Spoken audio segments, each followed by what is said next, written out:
جب کسی کرمینل کو موت کی سزا دی جاتی ہے تو اس کا مرنا تو طے ہے۔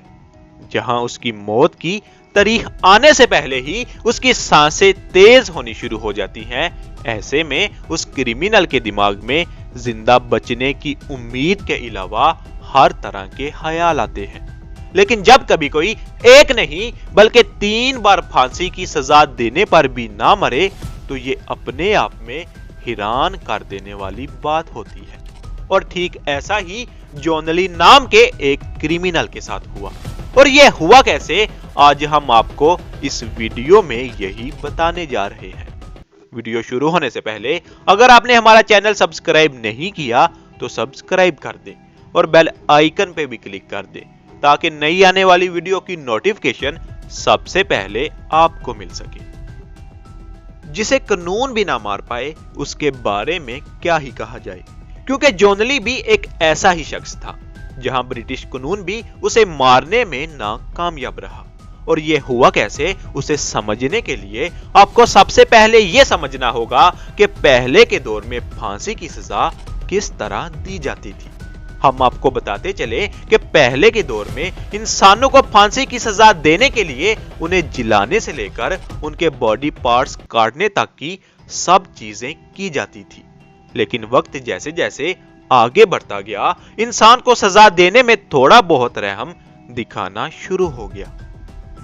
جس کے بعد آہستہ آہستہ انسان کا گلا دبا کر موت دینے سے لے کر اونچائی سے نیچے گرانے تک کے طریقے آزمائے گئے، اور اس طرح کے میتھڈ کو سٹینڈرڈ ڈراپ کہا جاتا تھا۔ اس طرح کے کئی طریقے آزمانے کے بعد 1872 میں موت کی سزا دینے کے لیے ایک نیا طریقہ انوینٹ کیا گیا، جہاں پر مجرم کو رسی سے لٹکا کر ایک دروازے کے اوپر کھڑا کر دینا ہوتا ہے، اور جیسے ہی نیچے موجود وہ دروازہ کھلے گا وہ شخص سیدھا لٹک جائے گا اور گلا دبنے کی وجہ سے اس کی موت ہو جائے گی۔ اور یہ طریقہ آج تک آزمایا جاتا ہے۔ اور تو اور اگر ہمارے پاکستان میں بھی کسی کو قانونی طور پر سزائے موت دینی ہوتی ہے تو اسی طرح کے طریقے سے دی جاتی ہے۔ ایسے میں 15 نومبر 1984 کو انگلینڈ کے ایک چھوٹے سے گاؤں میں جونلی کو ایک خاتون کے قتل کے جرم میں پکڑ لیا گیا۔ حالانکہ جونلی شروع سے ہی خود کو بے قصور بتا رہا تھا، لیکن اس کے پاس سے کچھ ایسے ثبوت ملے جس سے ثابت ہوتا تھا کہ قتل اس نے ہی کیا ہے۔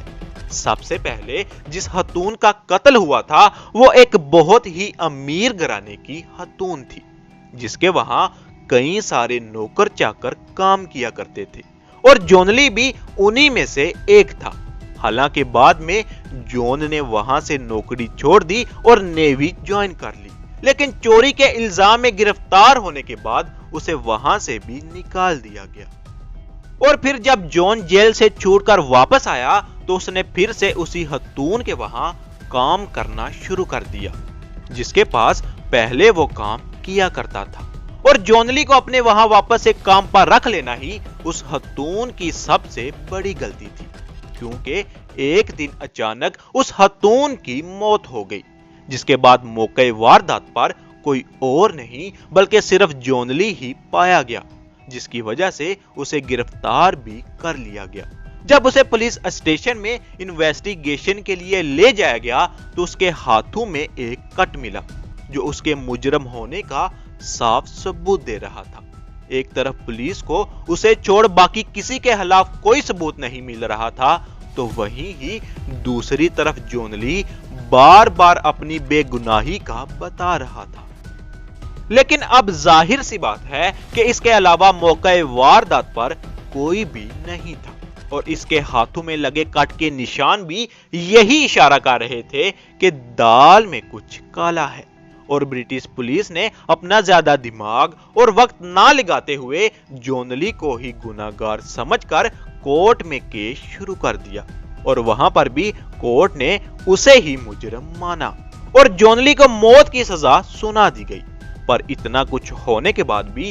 جونلی بار بار یہی کہتا رہا کہ میں نے کچھ بھی غلط نہیں کیا، اور اگر اس دنیا میں کہیں بھی خدا موجود ہے تو وہ مجھے بچانے ضرور آئے گا،